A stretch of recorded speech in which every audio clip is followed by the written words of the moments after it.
자, 두 가지를 하겠습니다. 자, 하나는 우리 심장 그리고요. 제 따라 이거 까먹었을까봐 하는 겁니다. 이렇게 하는 거예요. 예수님, 나의 심장으로 당신을 사랑합니다. 아시겠죠? 제 따라 하겠습니다. 예수님, 나의 심장으로 당신을 사랑합니다. 옆에 보십시오. 부부끼리 눈 마주치시고요. 예수 그리스도의 심장으로 당신을 축복합니다. 자, 반대편 보고요. 예수 그리스도의 심장으로 당신을 축복합니다. 요거 잘하면 부부싸움 하고 와서 풀릴 수 있습니다. 예. 이달의 말씀 제 따라 하겠습니다. 믿음으로 선포하는 거예요. 믿음이 없이는 하나님을 기쁘시게 하지 못하나니 하나님께 나아가냐면 반드시 그가 계신 것과 또한 그가 자기를 찾는 자들에게 상 주시는 이심을 믿어야 할지니라. 히브리서 11장 6절 말씀. 하나님이 살아계신 것을 믿습니다. 주님을 찾는 자에게 가장 좋은 것을 주실 줄 믿습니다. 예수님 이름으로 기대합니다. 아멘. 여러분의 기대대로 될 줄 믿습니다. 일단 제가 먼저 이제 안식을 이렇게 비우는 게 쉽지 않는데 여러분 허락해 주셔서 한 3주간 잘 다녀왔습니다. 너무 감사하고요. 여러분이 기도로 도우는 걸 정말 몸으로 느끼면서 왔습니다. 이거 인사치레하는 게 아니고 정말입니다. 그리고 그래서 너무 고마워서 한 사람 한 사람 이렇게 도와준 사람, 기도해 준 사람들 뭐 선물 살려고 이렇게 하니까 제가 세관에 잡혀서 못 나올 것 같더라고요. 그래서 우리 사모하고 이제 고민을 했어요. 여보, 이게 성도들이 고마운데 뭘 해주고 싶은데 어떻게 하면 좋지? 한 사람 한 사람 선물 줄 수는 없고. 그러니까 우리 사모가 떡을 하면 좋겠다. 그래서 아 그래 여보, 떡을 하자. 그래서 오늘 떡은 제가 내는 겁니다. 그러니까 먹으실 때 이게 우리 사모한테 제가 그렇게 말한 게 우리 사모님이 한마디 하더라고요. 당신이 감사하니까 당신이 돈을 내세요. 그래서 내가 알겠습니다. 정확한 여자예요. 아주. 그래서 오늘 떡은 제가 내는 거니까 미안합니다. 이 선물 다 사올 수가 없어서 그러니까 떡 드시고 아쉬운 사람들은 2개 드십시오. 2개. 네, 여러분 덕분에 잘 다녀왔습니다. 오늘 창세기 1장 1절과 31절 이야기 하잖아요. 이게 굉장히 중요한데 제가 중학교 때 교회에 놀러를 갔습니다. 그때 예수 안 믿었는데 친구 따라 예쁜 여자애 있다고 갔는데 그날이 문학의 밤을 하는 날이었어요. 근데 그때 이제 성경 퀴즈를 그 중고등학부 회장이 내더라고요. 내면서 여러분 성경이 몇 권일까요? 이건 난센스 퀴즈입니다. 이러더라고요.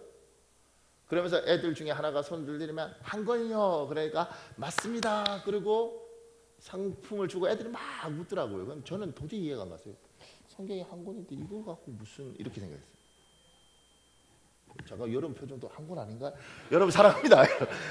성경은 이제 창세기, 출애굽기 이게 한 권 한 권 다 따로 돼 있는 거잖아요. 따로 돼 있어서 구약은 예수님 오기 전에 기록 구약은 39권. 그 다음에 신약은 27권. 그래서 이거 외울 때 3927 이렇게 외우잖아요. 그리고 39권 더하기 27권은 66권. 그래서 천국 전화번호가 몇 번입니까? 그러면 뭐 39국에 2766 뭐 이런 식으로 옛날에 농담하고 모르시나 이런 거? 이게 그래서 교회 비밀번호 잘 모르면 3927 누르면 맞는 경우가 많습니다. 예. 우리 교회는 아니에요. 우리 교회는 아니에요. 그러니까 이제 성경이 이렇게 따로따로 해서 66권인데 저는 그때는 잘 모르니까 그냥 이게 한 권으로 해서 한 권인 줄 알았어요. 나중에 보니까 66권이더라고요. 근데 이 성경이 다 중요한데 그중에 창세기는 굉장히 중요합니다. 왜 중요하냐면 제일 첫 책일 뿐만 아니라 창세기는 세상이 시작된 기원, 그리고 하나님이 인간을 만든 기원, 죄의 시작, 결혼의 시작 이런 것들이 성경에 기록되어 있어서 창세기는 굉장히 중요해요. 그런데 이 창세기에 하나님이 뭐라고 이야기하냐면 첫 절이 태초에 하나님이 천지를 창조하시니라. 굉장히 중요합니다. 그리고 일장이 사실 알고 보면 첫날, 둘째 날, 셋째 날 계속해서 창조를 해요. 이게 뭘 이야기하냐면 하나님은 창조성을 가지고 계신 분이에요. 그러니까 6일 동안 만들고 7일째는 쉬었다. 그래서 우리는 6일 동안 일하고 7일은 안식을 그래서 우리 쉬잖아요. 그래서 우리 쉬는 겁니다. 원래 국가가 정해서 쉬는 게 아니고 우리나라 옛날에 추석이나 그 다음에 구정이 좋았던 이유는 뭐냐면 종놈들은 1년 내내 쉬는 게 없어요. 언제 쉬어요? 추석 때 쉬고 구정 때 쉬는 거예요. 복음이 들어오고 난 이후에 6일 일하고 일주일 쉬는 거죠. 하루 쉬는 거죠. 이게 기독교가 미친 영향이에요. 원래대로 하면 노는 날이 없는 거죠. 하나님이 그래서 우리는 6일 일하고 하루 쉬고 이렇게 하는데 그래서 하나님이 6일 동안 세상 만들고 7일부터 쉬고 일 안 하셨다 이게 아니 이렇게 생각하는데 그게 아니라 하나님은 이 창조성을 가지고 있는 이 하나님은 지금도 살아계셔서 세상을 마하고 있는 창조하고 있어요. 창조하는 게 산을 만들고 들을 만드는 건 아니라 지금 그건 이미 다 만들었고요. 지금 우리 인생을 하나하나 하나님은 만들어 간단 말입니다. 저는 이렇게 제가 우리 교회 선교위원장님하고 제가 선교 전략에 대해서 이야기할 때 선교위원장님이 좋은 말 하셨어요. 제가 그때 무슨 이야기하다가 그렇게 하면 우리는 선교 전략이 없는 거잖아요. 그러니까 이분이 이 명언을 하더라고요. 목사님, 우리 교회는 선교 전략이 없는 것이 선교 전략입니다. 뭔 소리인지.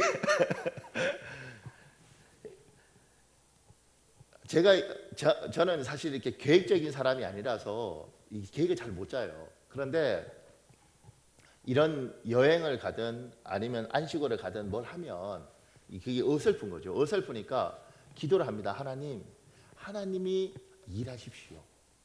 하나님이 한번 만들어 주십시오.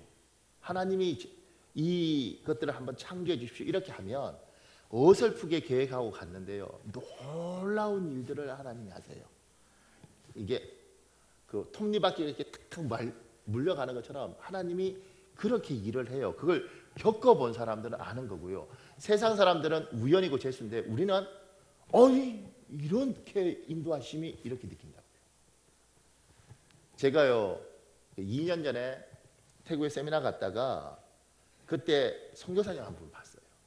그리고 그때 그 생각했어요. 그 사람이 기차 타고 떠났는데 그걸 보면서 내가 저 사람을 따라서 꼭 한번 가서 저 사람이 어떻게 선교를 하는지를 봤으면 좋겠다 이 마음이 있었어요.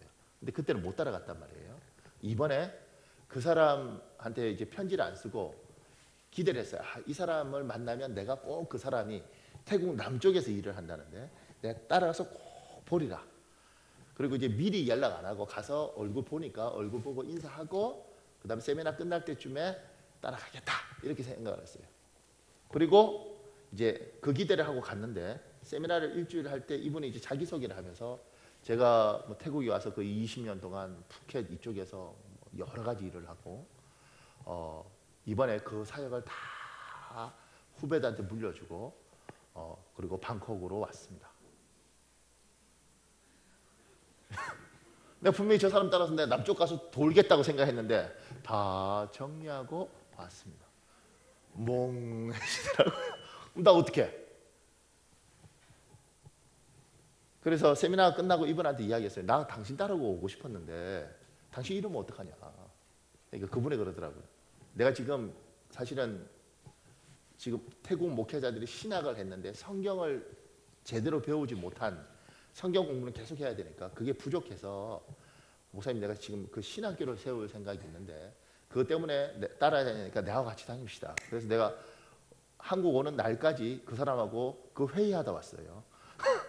그런데 그래서 그분이 가면 내가 태국 모르니까 그분이 가면 가고 그분이 자면 자고 그래서 제가 가장 황당한 건 태국어로 2시간 동안인가 자기 회의하는데 거기 내가 앉아 있었어요.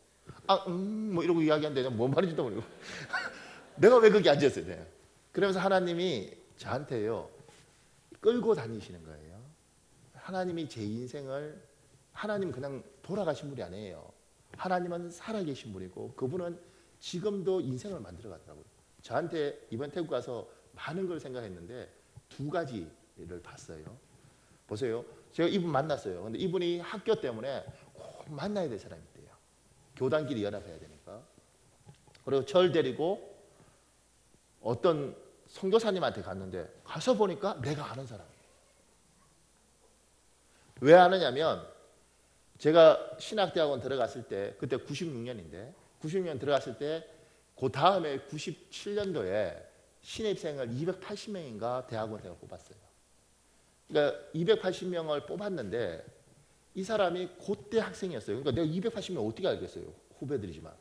근데 왜 아느냐면 이 사람을 딱 뽑았는데 이제 후배들이 학교 와서 이제 뭐 A반, B반 이렇게 나눠서 이렇게 있으니까 볼 거 아니에요? 근데 이 친구가 뭐 이렇게 되는 거예요. 이렇게 그러니까 저런 사람이 어떻게 대학원을 들어오느냐고요. 근데 이해가 안 가더라고요. 저 사람을 뽑은 학교도 이해가 안 가고 저 사람이 공부를 따라올 수 있을까? 근데 그냥 그럴 때도 이렇게 걸어요. 이렇게. 그러니까 말을 하는데 못 알아듣겠어요. 너무 힘들게 이야기해서. 그래서 저는 이 사람이 뭐 경직성 장애라 그래요. 그러니까 그래서 그게 학교를 대학원을 3년을 다니니까 다닐 때 그냥 친하지도 않고 말도 안 해봤어요. 그냥 눈에 띄는 거죠. 이게. 왜냐면 걸어만 다녀도 눈에 띄니까. 저런 사람이 신학을 하러 왔네. 어떻게 된 거지? 그리고 그냥 그렇게 그냥 봤어요. 그리고 지금 20년 만에 이분 따라서 갔는데 그 사람을 만난 거예요. 안 놀라시는군요. 20년 만에 이 사람 날 모르죠. 근데 학교 이야기 하니까 가고 설명하니까 알더라고요. 예 이렇게. 근데 문제는 뭐냐면 이랬다고요. 이렇게 제대로 못 걷는 사람이거든요. 멀쩡한 거예요. 고마워요. 안 놀랄 걸 준비하면서 하는데 멀쩡한 거예요. 그냥 목사님 이렇게 해서. 그러니까 자세히 안 보면 장애가 있는지를 잘 모르겠더라고요. 제가 계속 이야기하는 동안 멍해서 이렇게 봤어요. 이거 어떻게 된 일인가 이 사람은. 결혼도 했고 애도 둘이나 있더라고요. 그래서 이제 제가 이야기를 하다가 다 이야기했죠. 이게 어떻게 된 거냐 이게. 그 부인이 목사님 하나님이 놀라워요. 하나님 우리 태국 선교사로 보내시고 진짜 힘들게 살았더라고요. 진짜 힘들게 살았는데 하나님이 하루가 다르게 고치더라는 거예요. 이렇게. 그래서 지금 그냥 보면 한국에 오면 제가 우리 교회에 여러분한테 인사시킬 겁니다. 근데 하루가 다르게 건강해지고 괜찮아지고 이래서 그냥 지금 만나는 사람은 장애가 있는지 거의 모르는 거예요. 제가요 그 친구가 저한테 밥을 샀어요. 밥도 먹다 죽는 줄 알았어요. 근데 뭐 요만 도시락 하나 샀는데 먹으면서 이게 정리가 안 되는 거죠. 머릿속에. 그러면서 이런 마음이 들더라고요. 하나님이 아담이 범죄를 하고 하나님 물어요. 내가 어디 있느냐? 하나님은 자기 사람을 두고 싶은 자리가 있습니다. 두고 싶은 자리가 있고 하나님의 사람이 하나님 원하는 자리에 있으면 하나님이 그 사람에게 긍휼과 인자를 베풀어요. 그리고 뭐요? 자기 사람으로 다듬어요. 소위 말하면 복이라는 걸 주시는 거예요. 하나님의 사람이 하나님이 원하는 자리에 하나님이 바라는 그 자리에 있으면 그것이 그 사람에게 힘들고 고통스럽든 어떻든 간에 그가 신실히 하나님 원하는 자리에 있으면 하나님이 계속해서 긍휼을 베푸는 모습을 제가 그 옆에서 본 거예요. 그리고 깨달아지더라고요. 하나님이 나에게 원하는 그 자리를 아무리 힘들어도 내가 지키고 있어야겠구나. 도망가고 피하고 이러지 않고 그곳에서 힘들지만 어렵지만 자기 자리를 지키면 하나님이 긍휼이라는 걸 행하는구나. 그 사람을 만들어가고 그 사람 인생을 창조해가는 하나님이 저한테도 깨달음을 주면서 저를 만들어가는 거죠. 힘들고 어려워도 도망가지 말고 피하지 말고 네 자리를 지켜라. 제가 전 직장 생활을 거의 안 해봐서 모르는데 사랑하는 우리 교회에 있는 남자 성도님들 힘들고 어려워도 그 자리를 지키시길 예수님으로 축복합니다. 우리 교회 아내로서 자리를 지키고 있는 여자분들, 힘들고 어렵더라도 여러분의 자리를 지키시길 예수님으로 축복합니다. 하나님이 있으라 그러면 그 자리를 지키면 그 다음에는 뭐요? 하나님이 긍휼을 베풉니다. 사단은 어떻게 하는 줄 아십니까? 도망가라 그래요. 피해버리라 그래요. 그리고 지금 도망가면 지금은 좋을 것 같지만 내일과 모레가 되면 그때부터는 피눈물이 흐르는 거예요. 그걸 옆에서 본 거죠. 보면서 그 생각했어요. 아, 참 하나님이. 근데 이제 이분하고 이제 회의 끝나고 이제 이 선교사님한테 제가 물었어요. 내가 당신을 따라다니고 싶었는데 당신은 어떤 사역을 하다가 이렇게 됐냐 이렇게 물으니까 이분이 그러더라고요. 자기가 밑에서 푸켓이라는 곳에서 한인교회 담임 목사로 와서 그곳에서 쓰나미 오면서 다 밀려갔대요. 거기에 한국 교회 돈 지원받고 NGO 지원받고 이렇게 해서 땅 수천 평 사서 건물 짓고 이거 다 했다는 거예요. 죽도록 다 하고 그걸 태국 사람들한테 다 이양하고 하나만 우리 한국의 선교사한테 이양하고 자기는 이 사역을 접고 자기는 떠나서 새로운 일을 해야겠다고 이게 하나님 앞에 도움이 될 거라고 해서 떠났다는 거예요. 그 제가 들으니까 재산이 만만치 않더라고요. 이렇게 굉장히 일들이 큰데 그거 어떻게 다 포기했냐고 묻고 싶은데 못 물었어요. 근데 궁금하지요. 그렇게. 그리고 이제 이분이 거기서 남쪽으로 쭉 내려가더니만 그 남부 쪽에는 신학교가 없대요. 그래서 그 남쪽에 내려가서 제하고 이제 이야기를 하는 거죠. 이렇게. 그래서 그 태국 사람들하고 회의할 때 이제 옆에 앉아 있었던 거예요. 그러니까 회의 내용을 잘 모르겠는데 이제 우리는 눈치가 있잖아요. 이게 이쪽은 돈 달라 그러고 이쪽은 없다 그러고 뭐 이러는 것 같아요. 이렇게 하다가 여기가 뭐라고 이야기하면 태국에 복음이 들어간 게 1828년에 들어갔으니까 한 190년 된다고요. 그런데 요 건물을 138년 전에 선교사가 지었어요. 138년 동안 하나도 건드리지 않은 거죠. 138년 동안 예쁘게 낡았어요. 그 말은 뭐냐면 태국 교회가 돈을 해서 고치고 이러지 않더라는 거예요. 그러니까 힘이 없는 거죠. 제가 이번에 조사하니까 태국의 기독교인들이 태국이 한 6,700만인가 이렇게 되는데 태국의 기독교인들이 11만 명이래요. 다 합쳐서 6,700만 명 중에. 안 놀라시는군요. 근데 스님들이 23만 명이래.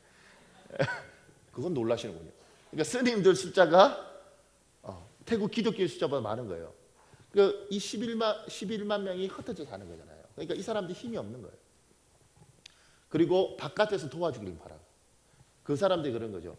이 138년 된 건물을 신학교로 도와줄 테니까 네가 이걸 부수고 새로 짓든 뭘 어떻게 해라 이렇게 우리 선교사한테 요구를 하더라고요. 새로 지으려면 한 6억 이렇게 된대요. 듣고 있는데 막 얼마나 부담돼. 왜냐면 나는 한국에 담임 목사고 선교사가 목사님 6억 이러면 우리도 죽겠는데 겁이 나더라고요. 도망을 가야 되나? 뭐 이렇게. 근데 참 미안해요. 여러분의 담임 목사가 속이 좁습니다. 그래서 근데 이제 이 이야기 이렇게 되다 보니까 이분이 지금까지 그렇게 많이 지었는데 짓기 힘들어하더라고요. 리모델링을 해서 신학교로 쓰면 어떠냐 뭐 이렇게 하면서 리모델링 하니까 7천만 원 이러더라고요. 6억에서 7천만 원 떨어졌는데 나는 눈을 안 마주쳤어요. 혹여라도 1,000만 원 달라 그럴까 봐 이렇게. 그런데 그 이야기를 하면서 제가 들으니까 이 학교가 그 태국은 우리 교회 같은 경우는 이 건물과 이 땅은 우리 거예요. 그러니까 우리 대한예수교 장로회 창대교회 이름으로 재산이 다 돼 있습니다. 그러니까 여러분에게는 재산권이 있습니다. 행사는 하지 마세요. 제가 보면 우리 교회들 진짜 착한데 순진해서 그런 거지.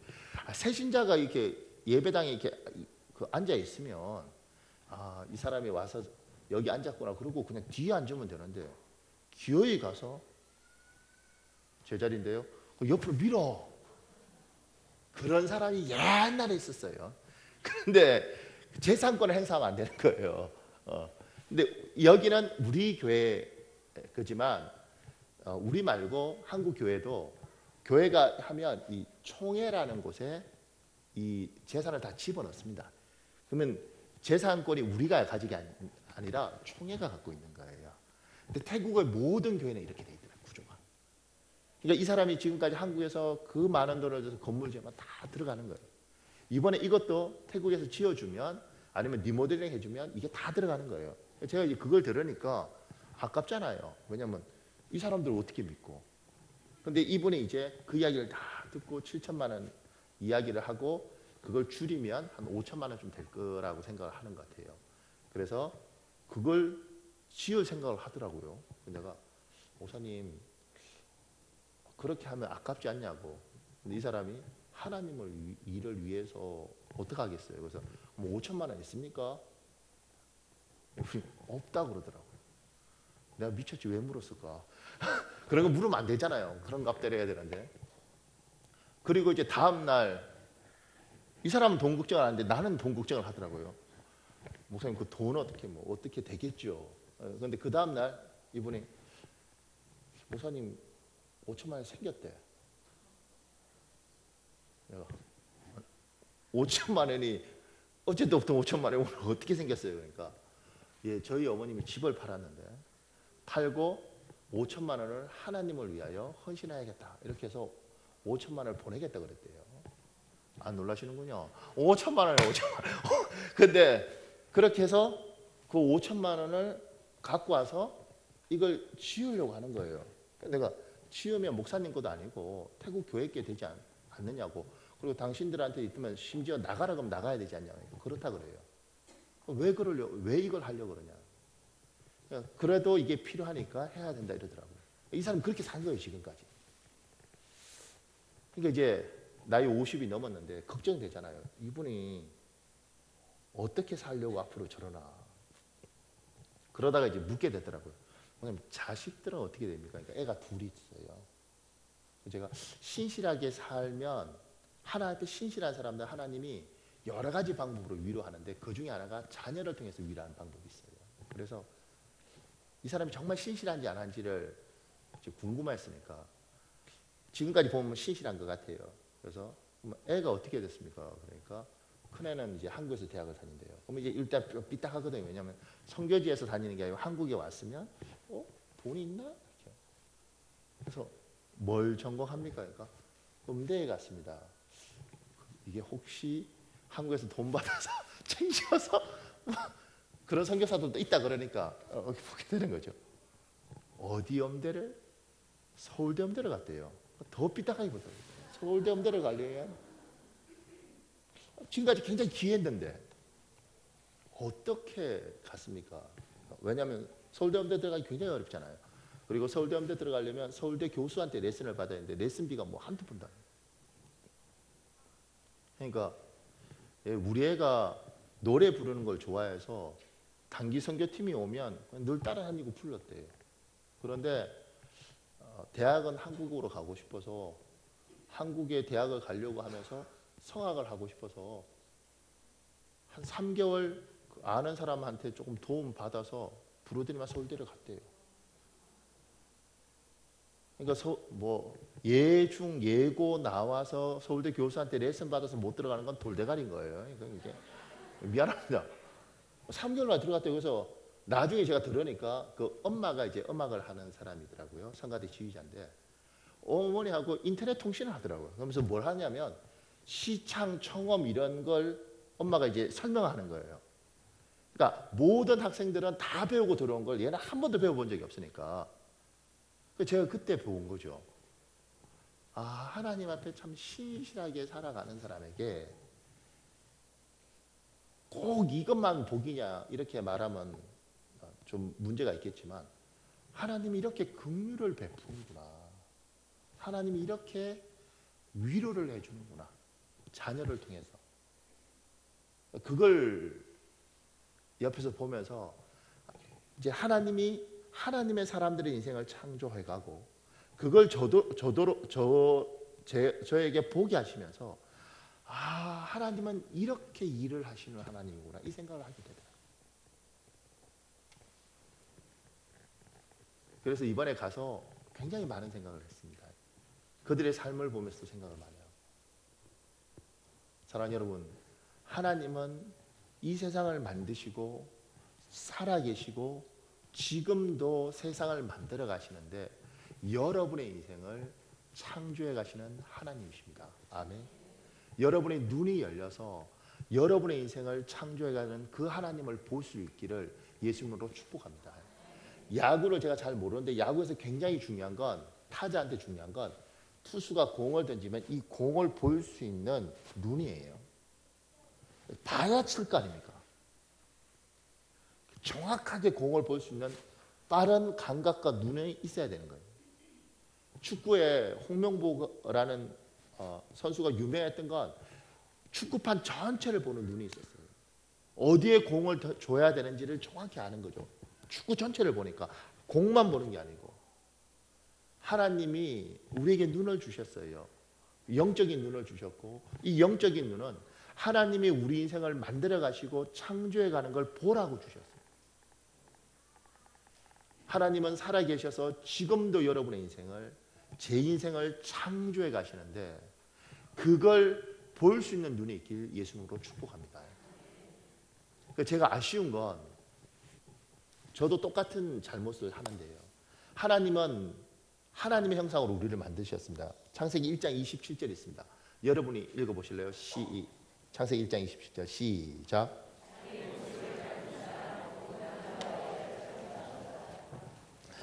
하나님은 자기 모습을 닮은 사람을 만들었습니다. 이걸 하나님의 형상으로 만들었다고 이야기합니다. 그러니까 영어는 이미지로 만들었다고 이야기해요. 하나님의 형상인 그 창조성이 우리에게도 있습니다. 그래서 우리가 예술을 하는 거예요. 닭이나 개나 이런 건 예술을 하지 못하는 거예요.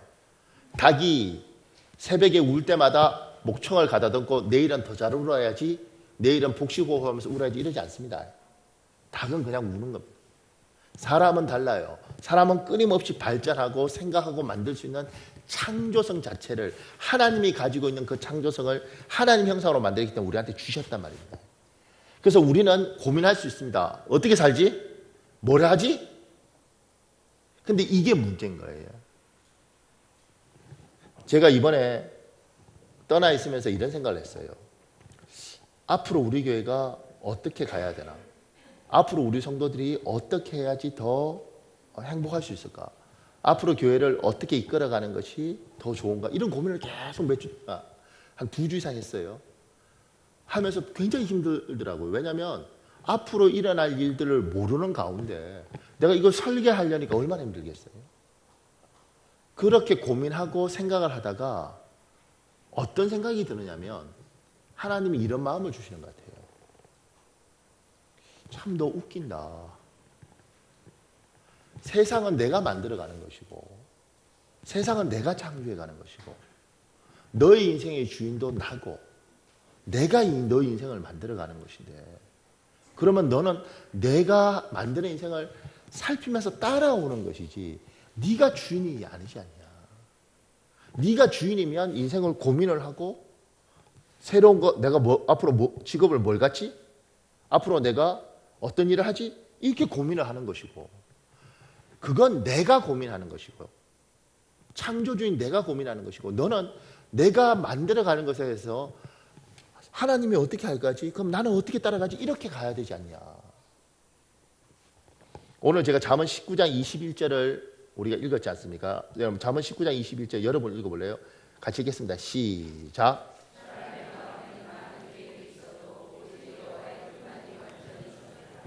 아멘. 세상 사람과 우린 똑같은 세상을 살지만 큰 차이가 있습니다. 세상 사람들은 내가 무슨 직업 갖지? 내가 앞으로 뭐 해먹고 살지? 앞으로 그러면 나는 어떻게 하지? 이걸 세상 사람들은 이렇게 생각하는 거예요. 우리도 그 역량으로 그럼 앞으로 하나님, 앞으로 내가 무슨 직업을 갖지? 앞으로 우리 교회는 어떻게 하지? 앞으로 우리 가정은 어떻게 하지? 이렇게 생각하는 것은 잘못이 아닌데 이 생각이 큰 문제가 뭐냐면 내 인생과 내 삶의 주도권은 하나님께 있고 그분이 창조해 가는 거예요. 나는 하나님이 해가는 것을 살피고 따라가는 사람이란 말입니다. 세례를 받을 때 예수를 믿는다고 고백할 때 이 고백을 한 거예요. 제가 이번에 오면서 회개했던 것들은 내가 나가서 뭔가 우리 교회를 위해서 새 것을 해야겠다고 생각하고 고민을 하고 있는 이 자체가 잘못됐다는 거예요. 교회에 대한 고민, 여러분의 인생에 대한 고민은 이미 하나님이 하시고 있어요. 이걸 우리가 뭔지 모르니까 이걸 보려고 하고 이걸 들으려고 하고, 하나님 나에게 무슨 계획이 계십니까? 나를 어떻게 창조해 가려고 하십니까? 나를 어떻게 인도해 가려고 하십니까? 이걸 발견하려고 하고 이걸 깨닫고 그걸 열심히 살아가는 것이지, 이것 자체를 만드는 게 아니란 말입니다. 부모와 자식이 왜 망가지냐면, 부모가 자식에 대해서 계획을 가져요. 나는 판사가 되고 싶은데 판사가 못했지. 그러니까 넌 판사가 돼야 돼. 아빠가 모든 걸 지원할게. 그 순간 애가 망가지는 거예요.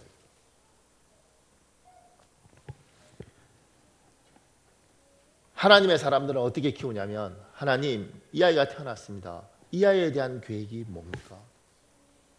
하나님은 이 아이를 어떻게 창조해 가시고 어떻게 이끌어 가시길 원합니까? 그걸 고민하고 그걸 발견하고 그걸 향해서 밀어주는 것이지, 내 못한 꿈 얘한테 풀고 내가 못한 거 얘한테 하게 만들고 이렇게 가는 게 아니란 말입니다. 너무 많은 사람들이 예수를 믿어도 하나님의 방식으로 살지 않기 때문에 인생이 망가지는 거예요. 하나님이 우리에게 결혼을 시키시고 가정을 주시고 아이를 주셨습니다. 그리고 우리에게 하나님이 이 가정을 이끌어갈 수 있는 직장도, 이 가정을 이끌어갈 수 있는 방법도 우리에게 주시는 거예요. 왜냐하면 그분이 만드셨기 때문에 그분이 이끌어가는데, 이걸 못 듣고 이걸 못 깨달으니까 내가 배운 대로, 내가 생각한 대로, 내가 계획한 대로 그건 가는 거예요. 하나님이 주인 된 것이 아니고 내가 창조해 가면 망가지는 겁니다. 하나님은 뭘 이야기하시냐면, 얘야 그건 네가 고민할 것이 아니고 내가 고민할 것이고, 너는 내가 고민한 대로 따라오는 거예요. 제가 교회에 대해서 고민할 때 하나님이 저한테 주셨던 마음이에요. 지금까지 네가 계획해서, 네가 설계해서, 네가 인도해서 교회가 이렇게 온 거냐? 아니잖냐. 내가 계획해서, 내가 설계해서 그렇게 왔고, 너는 나한테 기도하면서 어떻게 가야 되는지 물었고 따라와서 이만큼 왔지 않냐. 그래서 행복하냐? 예, 행복합니다. 그러면 그렇게 살아라, 얘야. 여러분의 인생을 하나님이 이끌어 간다는 것들에서, 하나님이 창조해 간다는 데서 명확하면 그때부터 자세를 바꿔야 되는 거예요. 하나님이 어떻게 인도해 갈 것입니다. 그러니까 이렇게 살면 안 됩니다. 제가 여기 이렇게 적어놨습니다. 목사님, 제가 밤새 고민하고 결론을 내렸습니다. 어떤 분 저한테 찾아와서 이래요. 목사님, 제가 밤새 고민하고 결론을 이렇게 내렸습니다. 나한테 오지 마세요. 왜냐하면 그냥 그러시면 됩니다. 밤새 고민하고 결정했다는데. 그런데 제가 이걸 왜 마음 아파 생각하냐면, 밤새 내가 고민했어요. 내가 생각했어요. 그리고 내가 결정했어요. 끝난 거지. 하나님의 사람들은 그렇게 사는 게 아니에요. 하나님의 사람들은 어떻게 사느냐면, 누가복음 6장 12절에 있습니다. 우리 같이 읽겠습니다. 누가복음 6장 12절 시작. 그 무렵에 예수께서 기도하려고 산으로 떠나가사 밤을 새우면서 하나님께 기도하셨다. 아멘. 밤새워 예수님이 기도하셨어요. 기도는, 우리 교회가 기본적으로 통성 기도를 하는데, 기도는 간구하는 기도도 있지만 하나님 앞에서 고민하는 기도도 있습니다. 기도가 하나님과 대화라는 것은, 하나님, 나는 이렇게 생각하는데 하나님은 어떻게 생각하세요? 하나님, 이게 맞습니까? 이런 거예요. 그러니까 어떤 분들은 기도하면서 깊이 생각이 들어가는 사람이 있습니다. 이 사람들이 힘든 게 뭐냐면, 깊이 생각이 들어가는데 옆 사람 아버지 이러니까 이게 안 되는 거예요. 부르짖어 기도하는 것도 필요하지만, 하나님 앞에, 하나님 어떻게 하길 원하십니까? 무엇이 하나님의 뜻입니까? 이걸 밤새 기도하는 거죠. 일방적으로 하고 싶습니다 이게 아니고, 하나님, 나는 이렇게 생각하는데 하나님은 어떻게 생각하십니까? 밤새 잠 못 자면서 끙끙거리면서 하나님 앞에 밤새 내가 고민해서, 이게 아니라 밤새 하나님 앞에 여쭤보면서, 그러면서 하나님의 계획, 하나님의 창조성, 하나님의 인도하심에 대해서 살피는 겁니다. 이게 하나님의 사람들이 해야 될 큰 일 중에 하나예요. 이게 되어져야지 하나님의 사람들이 참으로 복이 있는 거예요. 왜냐하면 내 인생의 고민은 저분이 한다니까요. 우리 교회에 대한 고민은 저분이 하고, 내 직장에 대한 고민은 저분이 하는 거예요. 이분의 음성을 따라서 내가 이걸 찾아서 발견해 가면서 사는 인생이지, 하나님은 하나님대로 살고 내가 알아서 내가 고민하고 내가 생각하면 내가 내 인생의 주인인 거예요. 이게 죄예요. 누구한테 사기치는 것도 죄고 도둑질하는 것도 죄고 거짓말하는 것도 죄지만 이 죄는 차라리 약한 것 같아요. 내 인생에 내가 주인이 돼서 내가 결정하고 내가 선택을 하고 내가 판단을 하고, 그러면 하나님은 뭐요? 하나님은 그냥 하나님인 거지. 너는 누구냐? 하나님은 하나님이고 내 인생은 내가 하나님인 거예요. 하나님이 하나님의 사람들에게 묻는 건 그거예요. 하나님 뭐예요? 하나님 앞에 밤새 기도하고 직장에 대해서, 미래에 대해서, 앞날에 대해서, 아이에 대해서 그렇게 밤을 새우면서 고민을 하는 거예요. 굉장히 중요합니다. 왜냐하면 그렇게 살아온 인생은 절대, 내가 부족하지만 절대 후회하지 않도록 하나님 만들어 주십니다. 왜냐하면 주도권을 저분에게 드리고 저분을 따라 살려고 몸부림을 쳤잖아요. 얼마나 많은 사람들이 이거 상관없이 자기 인생을 사는지 모릅니다. 그리고 그것이 잘못된지도 몰라요. 밤새 하나님 앞에 간구하는 인생 되시길 예수님으로 축복합니다. 근데 이렇게 간구하고 문제가 있습니다. 제가 여기 기억하는데, 목사님 저 이렇게 응답 받았습니다. 어떻게 하죠? 나 겁이 나는 게, 지금은 우리 교회는 그런 게 없더라고요. 청년 많은 교회들은 재밌는 게 뭐냐면 자매들이 또 청년들이 기도응답을 받아요. 밤새 하나님께 간구했더니 하나님이 제가 네 여자다 이렇게 했대요. 우리 때는 정말 많았어요. 자매가 밤새 기도했더니만 하나님 응답하셨습니다. 제가 네 남자다. 제가 놀라는 건 뭐냐면 그 기도응답을 확인해 보면 여자애들이 받은 기도응답 중에 남자 중에 키 작고 못난 놈의 응답은 하나도 없어요. 항상 교회에서 모든 사람들이 바라보고 잘생긴 놈에 대한 응답이고, 자매들이 받은 응답도 확인해 보면 항상 괜찮은 놈이에요. 기도응답이라는 것들이 나에게 오면 하나님의 사람은 그때부터는 입을 다무는 거예요. 떠들면 안 되고 입을 다물고 몸을 하나님이 원하는 방향으로 틀어요. 그리고 하나님이 어떻게 이룰지 관심 있게 보면서 계속 기도하면서 기대하는 거예요. 인간의 의지는 이렇게 쓰는 겁니다. 하나님이 나에게 뭘 주시겠다고 약속하면 그쪽으로 방향을 틀고 하나님이 뭘 주실까를 계속 기도하면서, 이게 정확한 응답이면 하나님이 일하신단 말입니다. 그걸 살피면서 가는 거예요. 목사님 아이들 중에 망가지는 애들이 많아요. 의외로 목사님 애들 중에 망가지는 경우가 많아요. 그 중에 대표적인 게 뭐냐면 목사님들이 아들을 목사로 소원한 경우에 망가지는 경우가 너무 많습니다. 왜냐하면 딱 태어날 때부터 애 이름을 임마누엘 뭐 이런 식으로 지어버려요. 그냥. 애가 어디 가지도 못해요. 그 다음에 이 아이한테 이렇게 말하는 거예요. 아빠가 너를 목사로 소원했다. 너는 목사가 될 거다. 애가 선택이 끝나버렸어. 조금 전에 제가 기도응답 이야기했잖아요. 하나님이 자매를 나에게 주셨어. 이게 왜 문제가 되냐면, 그런 적 없어요? 제 같은 경우에 오늘 정신차려 공부를 해야지. 그리고 책상에 고등학교 때 딱 앉았는데 엄마가 한마디 해요. 야, 공부 안 해? 에이씨, 안 해. 결혼도 내가 선택하는 것이면 괜찮아요. 근데 내가 선택하기 전에 결정을 했잖아. 하나님 결혼해. 그럼 뭐야? 선택권이 없어. 사단은 의지를 깨버려요. 근데 우리에게는 하나님이 이 의지를 존중하기 때문에 이 의지가 깨지면 사람들은 굉장히 힘들어하는 거예요. 하나님 이걸 원하지 않아요. 그래서 하나님은 시간이 긴 것이 뭐냐면, 하나님 우리에게 고민할 시간을 주고 생각할 시간을 주고 우리 스스로 선택을 하기를 원하시는 거예요.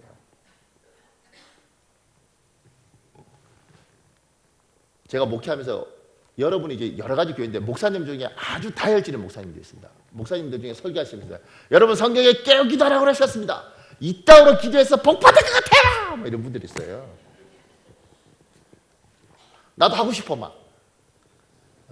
안수 집사 이상 하루에 1시간 이상 기도하지 않으면 조심하세요. 마른 하늘에 벼락이 그냥 뭐 이렇게 뭐.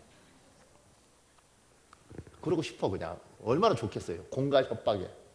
근데 하나님은 그렇게 하는 게 아니고 제가 해보니까 하나님께서 저한테 하셨던 방법이 기다려주더라고요. 어떤 때 막 속상해 하세요.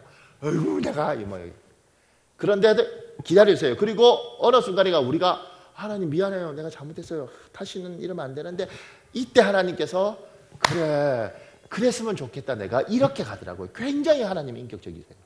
그래서 어떤 때는 느리고 어떤 때는 너무 더디어서 속이 상하는데 하나님은 그렇게 우리를 대우하더라고요. 목사들한테 너 목사 돼 이렇게 해보니까 애가 망가지고 싫은 거예요. 저는 많이 봤어요. 내 후배들이 얼마나 많겠어요. 그러니까 할머니가 서운했어요. 이번에 놓는 아이는 하나님께 드리는 거야. 결정이 됐어요. 애 인생이 태어나자마자. 그래서 할머니가 불렀어요. 애 성이 박씨인데 박 목사 기저귀 갈 때도 박 목사, 중학교 때 박 목사. 애들 중학교 때 담배도 피우고 싶고 술도 먹고 싶고 쌈박질도 하고 싶고 그러지 않겠어요? 우리 큰아들이 굉장히 착하다고 그래요. 근데 나는 모르겠어요. 걔가 뒤에서 무슨 짓을 하는지 어떻게 알아? 목사들이 착할 것 같아요? 너무 그러지 마세요. 나도 별로 착하게 안 자랐기 때문에 하나님의 은혜로 이렇게 온 거지. 그러니까 제가 우리 애들한테 한 번도 어제도 우리 막내가요. 그 지금 주일학교 애들 이렇게 뭐 소풍 가서 막 이렇게 훌라프 들고 그랬잖아요. 아침에 그 주일학교 소풍 가는데 애가 안 간대. 내가요 목사 아들 놈의 새끼가 이게 욕까지 나왔어. 근데 참았어요. 왜냐면 목사 아들이 이게 아니고 아들 가야지. 얘한테 야, 네 아빠가 담임 목사야. 너도 안 가는데 누가 가겠냐 이놈의 새끼야. 이렇게 가면 얘는 이미 자율성이 없는 거예요. 왜냐하면 얘 인생은 스스로 결정하는 것이 아니고 목사 아들로 살아야 되잖아요. 내가 우리 교인들한테 참 고마운 건 우리 교인들 어느 누구도 우리 애들한테 목사님의 아들이구나 이런 식으로 부담감을 안 주더라고요. 물론 우리 큰애는 부담도 없겠지만 저도 안 받겠지만 제가 이렇게 보면 그거 안 하더라고요. 제가 부목사를 했던 교회의 장로님은 아주 엄격한 분이셨어요. 그분이 우리 큰애가 교회에서 아빠 이렇게 하면 귀여우니까 이제 어렸을 때 이렇게 안아주고 싶잖아요. 아빠 그러면 이 장로님이 저하고 그 아이 사이에 딱 가라막으시고 네 아빠 아니야? 이거 요만한 애가 얼마나 놀랐어요. 네 아빠 이라는데 목사님이야 교회에서는 이렇게 하니까 애가 길을 못 폈어요. 그때는 그렇게 가르쳤다고요. 목사는 목사 아버지가 먹은 집에 가서 뭐 이런 거고 목사는 이렇게 가는 거죠. 그렇게 하면서 애들이 굉장히 힘들어지는 거죠. 왜냐하면 내 아빠가 아니니까. 우리 교인들은 너무 괜찮아서 아무도 부담을 안 주니까 얘들이 진짜 부담 없이 살아요. 어떤 때는 막 좀 심해.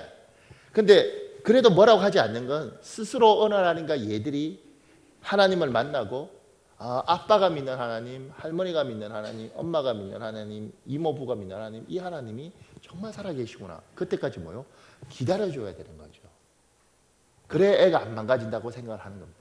근데 옛날 어른들 믿음이 너무 좋아서 그렇게 했어요. 그러니까 정말 많은 애들이 뭐냐면 사춘기 때 사고 치고 싶은데 미치는 거죠. 목사들이 그래서 돼? 목사 되려면 그래서 돼? 그래서 많이들 방황해요. 근데 하나님이 그 부모가 하도 긍휼을 베풀면 결국은 돌아오더라고요. 근데 돌아오는데 뭐냐면 많이 돌아서 돌아와요. 제가 이제 그걸 겪다 보니 응답이라는 것도 받으면 입을 다물고 기다려야 되는 거예요. 정말 저 남자가 내 남자면 방향을 틀어서 웃을 때 예쁘게 웃어야지. 근데 기도하면서 그리고 하나님 이렇게 봐야지. 나는 네 거요. 내 인생은 끝났어. 이렇게 하면 안 된다는 거예요. 여러분이 여러분의 남편에 대해서 여러분의 아이에 대해서 시어머니에 대해서 기도하면 하나님이 이끌어가는 것에 응답이 있을 거란 말입니다. 왜냐하면 밤새 기도하면서 간구했는데 왜 하나님은 불쌍히 여기서 응답을 해요? 얘야 반드시 돌아오게 하겠다. 얘야 내가 반드시 너에게 약속하겠다. 하겠죠. 근데 그걸 내가 떠벌리는 순간 이 사람의 자유의지는 깨져버리는 거예요. 당신은 무슨 짓을 하더라도 교회 돌아올 거야. 교통사고가 났어요? 봐, 안 돌아오니까 사고 났지. 회사 잘렸어요? 그거 봐. 이런 여자하고 살고 싶겠어요? 입을 다물고 충분히 기도하면서 그 사람이 돌아오길 내 간과 설계를 빼놓고 기다리는 거죠. 내 아이가 하나님 앞에 제대로 서길 힘들지만 내려놓고 간구하는 거죠. 하나님이 응답이면 이 창조성의 하나님께서 반드시 하실 테니까 이분이 하실 걸 기대하면서 인내하면서 내 인격을 지키면서 꾸준히 기도하는 거예요. 그래서 장신대 서울 장신대 총장했던 문성모 목사님 이야기는 굉장히 은혜가 있습니다. 이분이 서울 예고 나와서 서울대 음대를 들어갔어요. 대전 사람인데 그렇게 해서 자기가 이제 대학 교수가 될 수 있는 길들이 쫙 열렸는데 어느 날 이 사람을 하나님이 목사로 불렀어요. 그래서 이 사람이 정말 고민을 많이 하다가 목사가 될 걸 결심하고 서울대 대학원 이렇게 해서 학자가 될 수 있는 길들을 열어주셨는데도 불구하고 길이 있는데도 불구하고 포기를 하고 신학대학원으로 들어갑니다. 그리고 그걸 아버지한테 말씀드리기 위해서 대전으로 내려가요. 대전에 내려갈 때 굉장히 괴로웠다는 거죠. 아버지가 얼마나 실망이 클까. 아들이 서울대 음대 나와서 대학 교수 되기를 그렇게 바라셨을 텐데 내가 그것이 아니라 목사가 된다면 이분이 얼마나 상처를 받을까. 그러면서 굉장히 힘들어서 새벽 차를 타고 기차를 타고 내려가서 아버지가 새벽 기도를 늘 다니는데 아버지가 올 때까지 기다렸다는 거예요. 정말 미안하고 죄송해서 아버지한테 이랬다는 거예요. 아버지 정말 실망시켜서 미안합니다.